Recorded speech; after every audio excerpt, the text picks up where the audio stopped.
एक महाभागवत परम पावन श्री त्रिपुरदास जी महाराज, अगर दुख मुझे घेरे हैं, मेरे प्यारे राजी हैं, तो मुझे दुख से कोई परेशानी नहीं। यह है प्रेमी का हृदय। देखो, त्रिपुरदास जी महाराज कायस्थ कुल में प्रकट हुए। श्री त्रिपुरदास जी कायस्थ कुल में प्रकट हुए थे। बड़ा हिम्मत बनाने वाला यह चरित्र है। ब्रजमंडल में शेरगढ़ है, वहां इनका जन्म हुआ था, वहां के निवासी थे और आपके पिता राजमंत्री थे। बचपन से ही भगवत भक्ति के संस्कार थे। जिनमें कुछ दिव्य प्रकाश होता है वो बचपन से भगवत भक्ति का। जिनको ये लगता है कि जवानी में विषय भोग लें और बुढ़ापे में भजन करेंगे तो भूल जाए। बुढ़ापे में मन को प्रभु में नहीं लगाया जा सकता। यदि आपने जवानी में भजन का अभ्यास नहीं किया तो बुढ़ापे में नहीं होगा। बुढ़ापे में प्रपंच ही होगा, पक्का विश्वास मान लीजिए। और जितने भी दिव्य महापुरुष हुए हैं, जिनके जीवन प्रकाशित हुए हैं भक्ति अध्यात्म की ऊंचाई में, वो बचपन से श्री भगवान में लगे। त्रिपुरदास जी के घर में राजमंत्री पिता थे, पर बहुत ही सुंदर भक्ति के संस्कार थे। एक बार आप पिता के साथ आगरा से किसी कार्य के लिए गिरिराज जी आए, तो यहां ठाकुर श्री श्रीनाथ जी का दर्शन किया। यही विराजमान थे अन्योर में, जहां जत्तीपुरा इधर ठाकुर जी यहीं प्रकट हुए हैं। श्रीनाथ जी अपने ब्रज के हैं, गिरिराज जी के। ऐसा सुंदर रूप श्रीनाथ जी का कि नवीन किशोर अवस्था लुभायमान हो गए। बहुत हट किया, अब मैं नहीं जाऊंगा, इन्हीं के दर्शन करूंगा, इन्हीं के पास रहूंगा। पिता राजमंत्री थे, वहां किसी परिचित से कहा कि बालक है, हट करता है त्रिपुरदास, इसको हम छोड़ देते हैं 2-4-10 दिन यहां। देखो भगवान का विधान, यहां श्रीनाथ जी के दर्शन करेगा, फिर हम आदमी भेज देंगे, बुला लेंगे। अब वो दैवी योग से प्रेरित थे, पुत्र को यहां छोड़ दिया और वापस वो लौटे तो रास्ते में कुछ वैरी दल के राज सैनिकों दुष्टों ने घेर लिया, वो मार डाला, पिता को मार डाला। भक्तों के जीवन में प्रारंभ से ही विपत्तियों की बौछार हो जाती है, लेकिन आप ऐसा डरिएगा मत। क्या जिनके हृदय में भक्ति नहीं है उनके परिवार के लोग नहीं मरते क्या? जिनके हृदय में भक्ति नहीं वो क्या दुख नहीं भोगते क्या? ये अज्ञानी जन है, नहीं जानते। शरीर रचना के समय शुभ अशुभ कर्मों के अनुसार दुख सुख पहले से रच गया है। भक्ति तो हम आज कर रहे हैं, ये नई खेती है, ये भक्ति का फल नहीं। वो दुख सुख पुराने हमारे कर्मों का फल है।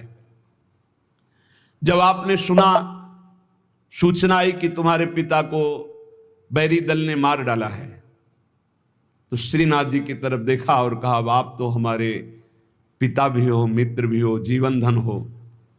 हृदय में बड़ा आनंद हुआ कि चलो नाम मात्र का पिता अंतर्ध्यान हो गया, लेकिन मेरा जो अनंत जन्मों का पिता है उससे संबंध हो गया। अब तो मेरे श्रीनाथ जी के सिवा कोई नहीं है। एकदम निश्चिंत हो गए। रोज प्रभु के सामने भाव विभोर होकर रोया करते, नौ किशोर अवस्था, कि प्रभु अब आपके सिवा हमारा कोई नहीं है। एक दिन वल्लभाचार्य भगवान आचार्य चरण, जिनके दुलारे लाडिले श्रीनाथ जी हैं, वो सेवा में आए तो देखा है बालक बहुत एक दृष्टि से देखता है, रोता है। लाओ इस बालक को सामने लाया। ये है भगवत कृपा। जब भगवत कृपा होती है तब गुरु मिलते हैं, जब गुरु कृपा होती तब भगवान मिलते हैं। जब भगवान की कृपा होती तब गुरुदेव मिलते हैं, संत मिलते हैं। जब द्रवहि दीन दयालु राघो तो साधु संगति पाइए। और जब संत द्रवित होते हैं तब भगवान का साक्षात्कार होता है। बुलाया और परिचय पूछा, कौन है ये? तो कहा, अमुक राजमंत्री का पुत्र है, इनके पिता यात्रा में मारे गए हैं और ये बहुत आसक्त चित्त होकर श्रीनाथ जी को देखते, श्रीनाथ जी से रोते हैं। त्रिपुरदास जी ने साष्टांग दंडवत किया वल्लभाचार्य जी को और कहा, प्रभु मैं मात्र पितृहीन, न मेरे माता है न पिता है, मैं अनाथ बालक हूं। बस मेरे नाथ तो श्रीनाथ जी ही हैं और आपके श्री चरणों का आश्रय दे दिया। प्रभु मुझ अनाथ दीनहीन को आप स्वीकार कर लीजिए। बहुत प्रसन्न हुए। इतना छोटी अवस्था में ऐसे शुद्ध शब्द, ऐसे भागवतिक चेष्टाएं। चलो आज अभी इसी क्षण मैं इसको दीक्षा देता हूं। आचार्य श्री वल्लभाचार्य जी विधि पूर्वक दीक्षा देकर ब्रह्म संबंध कराया। कुछ दिन तक पास रखा और कहा वापस जाओ घर। श्रीनाथ जी की सेवा की भावना रखो, निरंतर चिंतन करो, ध्यान में श्रीनाथ जी का स्मरण रखो, भक्ति में जीवन व्यतीत करो। हमारा सदैव कृपा प्रसाद तुम्हारे साथ है। गुरु आज्ञा तत्काल श्रीनाथ जी से उनके जो परिचय के थे ले गए। यवन राजा था, उनके राजमंत्री थे पिता। तो जब नौ किशोर अवस्था से थोड़ा बड़े हुए तो इनके पिता का पद इनको दिया, राजमंत्री बना लिया। अब ये राजमंत्री में जितना वैभव मिलता, तो इन्होंने एक बात सत्य समझी कि धन की सच्ची योग्यता क्या है। बोले संतों के मुख में चला जाए, संतों की सेवा में चला जाए, भगवंत सेवा में लग जाए, सो धन धन्य प्रथम गति जाकी। धन की सार्थकता है। ये भागवतिक सरकारी बैंक है। जैसे भारतीय सरकारी बैंक में जमा करो जब चाहो ले लो ब्याज सहित, ऐसे भागवतिक सरकारी बैंक है। गौ संत जन, ब्रह्म ऋषि जन, भगवान किसी विग्रह की अर्चा पूजा और किसी ऐसे असहाय की जो बीमार है, जो अपवित्र है, असमर्थ है, उसकी सहायता भगवत भाव से कर देना, उसमें जो धन खर्च होना, ये सब भागवतिक बैंक में जमा होता है। आपको मिलेगा, ब्याज सहित मिलेगा। हमारे प्रभु की बैंक में परसेंट बहुत ज्यादा मिलते हैं। 1 रुपया का लाख गुना ब्याज मिलेगा। देखे ये जो आप देखते हैं कि अमुक अमुक पद पर बैठ गया, अमुक राजा बन गया, अमुक अमुक बन गया, ये पूर्व जन्म का है। पूर्व जन्म का आप देखते हैं छा गया, ये पूर्व जन्म का सुकृत है। वैभव ऐश्वर्य चरण चूम रहे, वाह वाही हो रही, ये सब पूर्व का पुण्य है, 1 का लाख गुना। पर इस बैंक में विश्वास नहीं होता, किसी किसी को विश्वास होता है। और इस बैंक में जमा कर देने पर अगर आपने कह दिया तो तत्काल वो फल जो गुणा करके आपको प्लस मिलना था नहीं मिलेगा। ध्यान कर लेना। यदि माइक से हो गया कि अमुक जगह के अमुक भगत ने 5,000 रुपए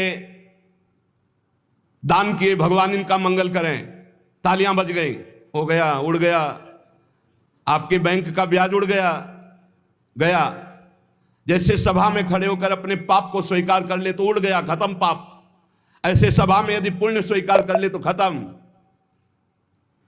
बुजुर्ग जन कहते थे कि दान ऐसा करे कि दाएं हाथ से दे, बायां हाथ न जाने। नेकी कर दरिया में डाल, कोई जान न पावे, तब लाख गुना हमारी भागवतिक बैंक से उसे मिलता है। ये तो हुआ अपना धन देने पर। और अगर ये बात हो जाए कि हे प्रभु आपकी वस्तु आपको समर्पित करते तो भगवान मिल जाएंगे, तो दियम वस्तु गोविंदम तुभ्यमेव समर्पये। ये निश्चय किया त्रिपुरदास जी ने कि राजमंत्री पद से जो भी धन आएगा मैं केवल सेवक की तरह प्रसाद से शरीर पोषण करूंगा, सारा धन संत सेवा और भगवंत सेवा में लगाऊंगा। उस श्रीनाथ जी के लिए नियम लिया, प्रतिज्ञा ली कि हर साल सर्दी में दगला बनवा कर भेजेंगे, रत्नों से हीरो से जटित बढ़िया पोशाक सर्दी की, सुनहरे गोटे सुंदर सुंदर रत्न जटित। अब चाहे करोड़ों के रत्न लग जाए श्रीनाथ जी के लिए, और राजमंत्री थे, दगला भेजते और रोज संत सेवा होती त्रिपुरदास जी के यहां। संत जन आते, प्रसाद पाते। धन की यही सार्थकता है। जय जयकार हो, भगवान नाम कीर्तन हो, भगवत अनुरागी जन आकर प्रसाद पावे, भगवान की आरती पूजा सेवा। धन्य है वो गृहस्थ, वो धन्य, वो तीर्थ है उसका घर जिसके घर में भगवान की आरती होती, भगवान का नाम कीर्तन होता, आए हुए अतिथियों की सेवा होती है। और श्रीनाथ जी भी बड़े रिजवार ठाकुर, बहुत खुश होकर के, प्रसन्न होकर के वो दगला धारण करते। श्री विट्ठलनाथ जी श्री वल्लभाचार्य जी के पुत्र हैं। वो देखते कि और वस्त्र जब धारण कराते हैं तो ठाकुर जी धारण करते हैं, लेकिन जब त्रिपुरदास जी का दगला धारण कराते हैं तो ठाकुर जी फूल जाते हैं, प्रसन्न हो जाते हैं। भक्त के द्वारा प्रेम से दी हुई वस्तु भगवान बहुत भाव से स्वीकार करते हैं। सब दिन होत न एक समान, एक समय ऐसा भी आता है जो बहुत ही अंधेरे का होता है, एक समय प्रकाश का आता है। जैसे दिन रात ऐसे सुख और दुख। अब यवन बादशाह था, उसके पास द्वेषियों ने सूचना लगा दी कि ये राजमंत्री हैं, आपको पता नहीं है, ये आपके धन का बड़ा दुरुपयोग करते हैं, साधु महात्मा इनके यहाँ खाते रहते हैं और न जाने क्या क्या खूब लुटाते हैं, आपके यहाँ से वैभव चुराया जाता है। और वो राजा यवन, उसकी बुद्धि बदल गई, उसने तत्काल आदेश किया सर्वस्व अपहरण कर लिया जाए, त्रिपुरदास जी का सर्वस्व संपत्ति जब्त कर ली जाए। मतलब पात्र भी घर में नहीं रह गए, सब जब्त कर लिया गया। जहां रोज संत सेवा, ठाकुर सेवा, श्रीनाथ जी के लिए बहुत महंगा पोशाक सर्दी की, सब एक पात्र भी नहीं रहने दिया, सब जब्त कर लिया। खाने पीने के लिए एक दाना भी नहीं रह गया, कुछ नहीं, सब जब्त कर लिया, केवल दिवाले दिवाले। अब आप विचार करो, जिसका ऐसा चल रहा हो उसका ऐसा, इसलिए होश में रहना चाहिए। सब दिन होत न एक समान, ये शब्द याद रखना चाहिए। सुख है तो फूलो मत, कल दुख आने वाला है। शरीर स्वस्थ है तो अभिमान मत करो, कल कोई रोग आ जाएगा। जीवित हो तो अभिमान मत करो, कल ही मृत्यु आ सकती है, आज भी आ सकती है। होश में। खूब धन संपत्ति है, कल ऐसा हो सकता है टुकड़े टुकड़े के लिए मोहताज हो सकते हो, पक्का पक्का। आज दुखों घेरे हैं तो आप निराश मत होइए, कल आप बहुत बड़े आदमी बन सकते हैं। उत्साह संपन्न रहिए। आज बहुत बड़े आदमी हैं, धन है, संपत्ति है, वैभव है, नौकर चाकर है, बहुत फूलिए मत। हो सकता है ऐसा समय आ जाए कि तुम्हें किसी के यहाँ नौकरी करनी पड़े अपने पेट भरने के लिए। समय बहुत विचित्र है, पलटने में देर नहीं लगती, पलटने में देर नहीं लगती। खाने पीने तक के लिए नहीं रहेगा, सब यवन राज ने जब्त करवा लिया। अब जैसे तैसे बहुत गरीबी से, कष्ट से जीवन यापन होने लगा। अब आए सर्दी की ऋतु। सर्दी की ऋतु में श्रीनाथ जी को दगला भेजते थे, खूब सुंदर सजा करके। यहां सजाने की क्या बात, खाने की भी कोई वस्तु नहीं रह गई थी। ठाकुर जी की सेवा की प्रतिज्ञा की थी कि जब तक जीवन है आपके लिए पोशाक भेजूंगा। अब सर्दी में कैसे पोशाक भेजे, खाने के लिए भी नहीं। बहुत जोर जोर से रोना आया कि हम हर कष्ट सह सकते थे, लेकिन आपकी सेवा, ये जो सर्दी की पोशाक भेजने की थी, अब कैसे होगी आपकी सेवा। और ये सेवा नहीं होगी तो मेरा जीना, क्योंकि मैंने नियम लिया था कि मैं अपने जीवन में जब तक जीऊंगा हर वर्ष आपको सर्दी के समय पोशाक भेजूंगा सर्दी की।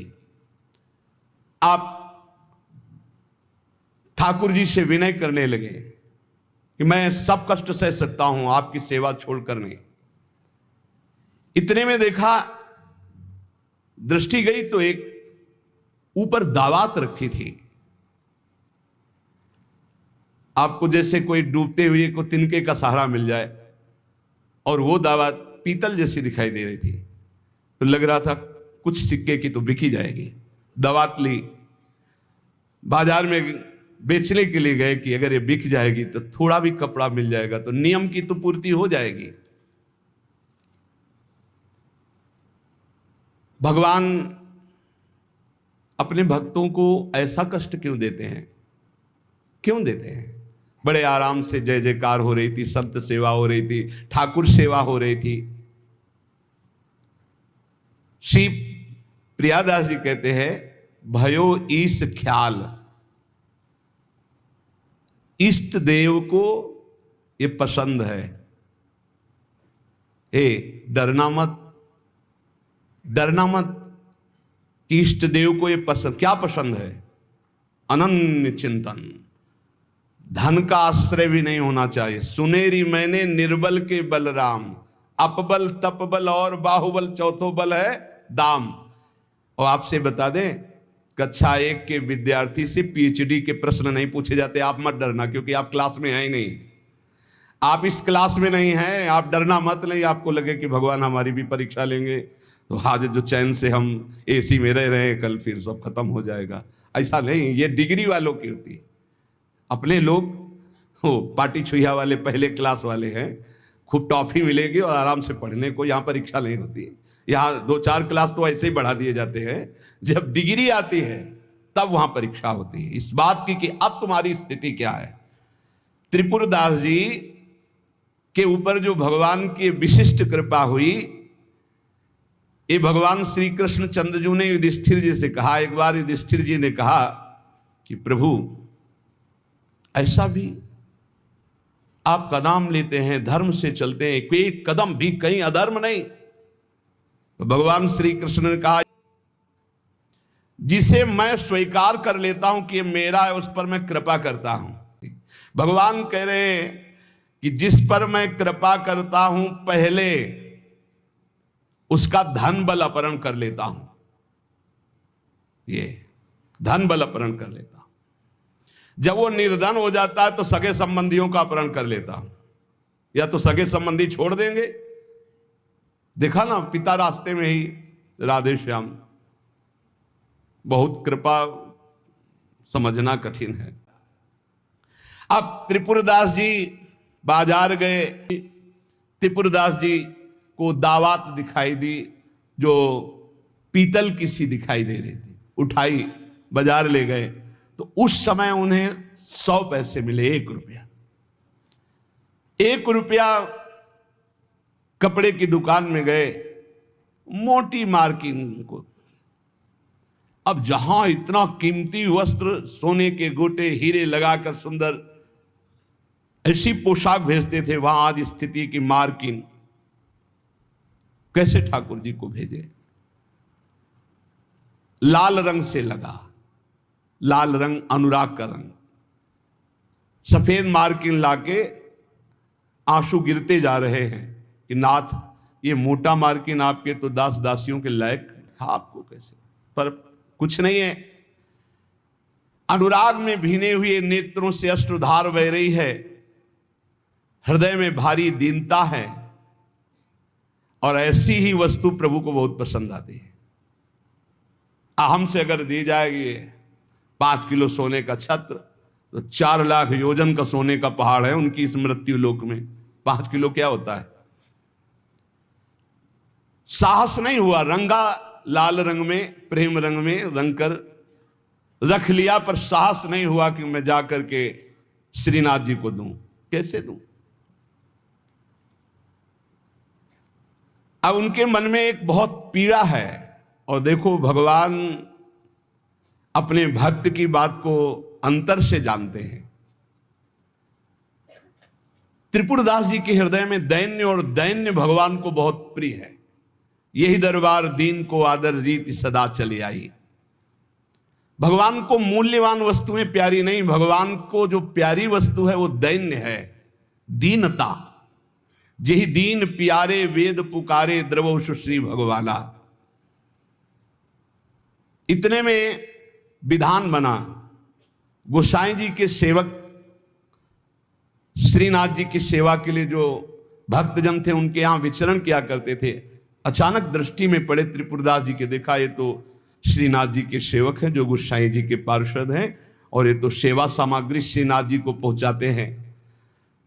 तो आपने प्रणाम किया, घर लिवा गए, कुछ खाने पीने के लिए व्यवस्था ही नहीं।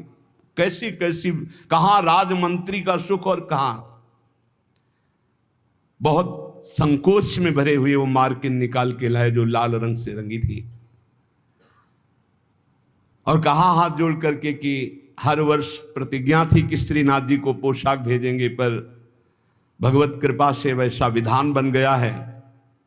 यद्यपि ये श्री गोसाई जी के किसी दास दासी के पहनने योग्य भी नहीं है, फिर ये श्रीनाथ जी के श्री अंग के लिए तो क्या होगी। पर आप क्या इस भेंट को वहां तक पहुंचा देंगे, भंडारी को दे देना, पर गोसाई जी को कुछ मत बताना, न मेरी स्थिति बताना कि खाने को भी नहीं, और ना ये बताना कि ये मार्किन भेजा, कुछ मत कहना। उनको दुख पहुंचेगा, केवल भंडारी को दे देना, वो जो चाहे जैसे चाहे, यद्यपि वे श्रीनाथ जी के योग्य तो है ही नहीं। देखो, भगवान भावोत्सवेन भजताम रस कामधेनु है। बड़ा हृदय में सुख हो रहा है उस वस्त्र को लेकर, वो जो भगवत पार्षद है। आज तक उनको ऐसी भेंट, इतनी इतनी भेंट मिलती थी श्रीनाथ जी के पास ले जाने के लिए, लेकिन ऐसा सुख नहीं होता था जैसा त्रिपुरदास जी ने रो करके जब मार्किन दी लाल रंग से रंग के, उनको एक अपार सुख हो रहा है। त्रिपुरदास जी का वस्त्र लेकर बड़े प्रेम में डूबे हुए भगवत पार्षद गए और भंडारी जी से कहा कि आपसे तो कुछ छुपाव है नहीं, ये त्रिपुरदास जी का दिया हुआ वस्त्र है। यद्यपि बहुत कष्ट में उनका जीवन है, फिर भी उन्होंने ये सेवा भेजी। आप इस सेवा का आदर करना, अपमान मत करना कि कहीं फेंक दो, अरे मार्किन कहाँ ठाकुर जी के श्रीअंग पोशाक वाले। तो उन्होंने, भंडारी ने कहा कि इसका सही प्रयोग करेंगे। तो जो ठाकुर जी की पोशाक थी उसको बांधने के काम में ले लिया। उन नए वस्त्र जो मार्किन आई उसमें रखकर ठाकुर जी की पोशाक बांधकर और उसे अलमारी में रखने। परम स्नेही ठाकुर जी कांपने लगे। जब श्रृंगार हुआ तो सर्दी का समय था, कांपने लगे श्रीनाथ जी।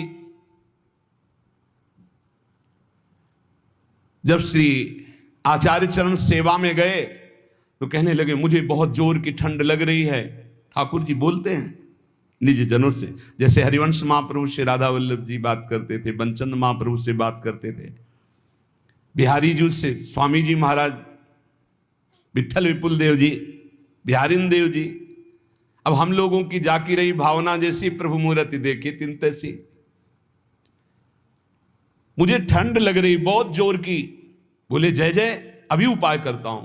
तत्काल बड़े गरम गरम महंगे वस्त्र धारण कराए। ठाकुर जी फिर बोले बहुत ठंड लग रही है, बहुत ठंड लग रही। कहा जय जय, अभी उपाय करते। तुरंत अंगीठी जलाई गई, सामने अंगीठी ऐसे सुंदर नवीन कोमल उनके वस्त्र उड़ाए गए। ठाकुर जी फिर कांप के कहते मुझे बहुत ठंडी लग रही। श्री विठलनाथ जी गोसाई जी समझ गए कि यह साधारण ठंड नहीं है, ये किसी भक्त के हृदय की जो पीड़ा है उसी की एक कपकपी है। गोसाई जी बहुत संकुचित होकर बोले जय जय, अब क्या उपाय करूं? आपको सुंदर सुंदर दगला पहना दिया, सुंदर गर्म वस्त्र उड़ा दिए, अंगीठी आपके साथ, फिर भी आप कह रहे हैं आपको ठंड लग रही। एकदम ध्यान गया। उन्होंने कहा किसी भक्त के वस्त्र का तो अपमान नहीं हो रहा है। सेवक को बुलाया, तत्काल बही खाता लाओ, इस वर्ष किसकी किसकी पोशाक आई है, किसकी नहीं आई। बही खाते में सुनाया गया, लेकिन त्रिपुरदास जी का नाम नहीं था। त्रिपुरदास जी का नाम इसलिए नहीं लिखा कि कोई पोशाक ही नहीं थी, मार्किन लाल रंग से भेजी गई थी। श्रीनाथ जी बड़े स्नेही हैं, बहुत प्यार करने वाले हैं। प्रभु श्रीनाथ जी को ऐसी ठंडी लगी, हर उपाय करके श्री विठल दास गोस्वामी जी हार गए। तब उन्होंने कहा किसी भक्त की किसी वस्त्र का अपमान हो रहा है, किसी भक्त पर विशेष कृपा करना चाहते हैं, लाओ बही खाता लाओ। हर साल जिसकी पोशाक आती थी नाम सुनाओ। नाम सुनाया, त्रिपुरदास जी का नाम नहीं था। विठलनाथ गोस्वामी जी ने कहा त्रिपुरदास जी का नाम नहीं सुनाया, हर वर्ष भेजते थे, क्या इस वर्ष पोशाक नहीं भेजी? देखो, एक तो भगत होते हैं कुछ फुलरा चढ़ता 4 दिन की भक्ति का, सोडा वाटर की तरह मार फूल के एकदम। और एक भक्त होते हैं जो गंभीरता पूर्वक कदम बढ़ाते, जितनी सेवा तो बढ़ाते चले गए, पूरा जीवन समर्पित कर दिया। और एक होते हैं एकदम फुलरा की तरह से बढ़े हो बस खत्म। हमें लगता है कि भक्ति सोडा वाटर वाली ना करो, क्षणिक वैराग्य वाली मत करो, एक कदम बढ़ाओ पर बहुत मजबूत बढ़ाओ। जीवन में चाहे जितना संकट आ जाए, उतने कदम जो हम बढ़ चुके हैं भक्ति के, पीछे नहीं लौटेंगे, चाहे मृत्यु क्यों ना हो जाए। ऐसी दृढ़ निष्ठा रखनी चाहिए, तभी माया पर विजय प्राप्त होती है। पोशाक हर वर्ष त्रिपुरदास जी भेजते थे, उनका नाम बही खाते में था, क्यों नहीं भेजा? सेवक ने कहा राजकोप के द्वारा सारा धन उनका नष्ट कर दिया गया, छीन लिया गया है। तो कुछ नहीं भेजा? नहीं भेजा है। मार्किन भेजी, लाल कपड़े में, लाल रंग में रंग करके कपड़ा आया है। वो ठाकुर जी की पोशाक लायक है नहीं, इसलिए ठाकुर जी की पोशाक रखकर उसमें गोसाई जी ने कहा अच्छा अच्छा आप समझ में आए, इसीलिए ठाकुर जी को ठंडी लग रही। अरे जल्दी वो कपड़ा लाओ, जल्दी कपड़ा लाओ। और तत्काल दर्जी को बैठा कर तत्काल सिलवाया।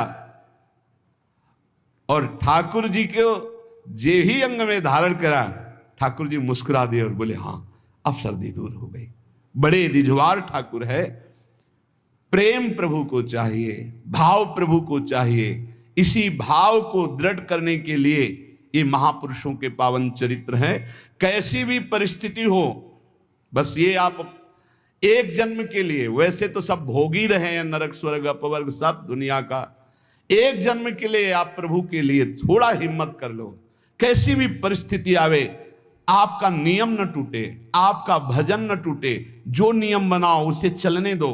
प्राण चाहे निकल जाए, इस जन्म में भक्ति से पीछे नहीं हटना, तो निश्चित भगवत प्राप्ति हो जाएगी। ये जीवन हमारा भगवत प्राप्ति के लिए है। बहुत सावधान, सुख दुख के ये भाव समुद्र के थपेड़े हैं।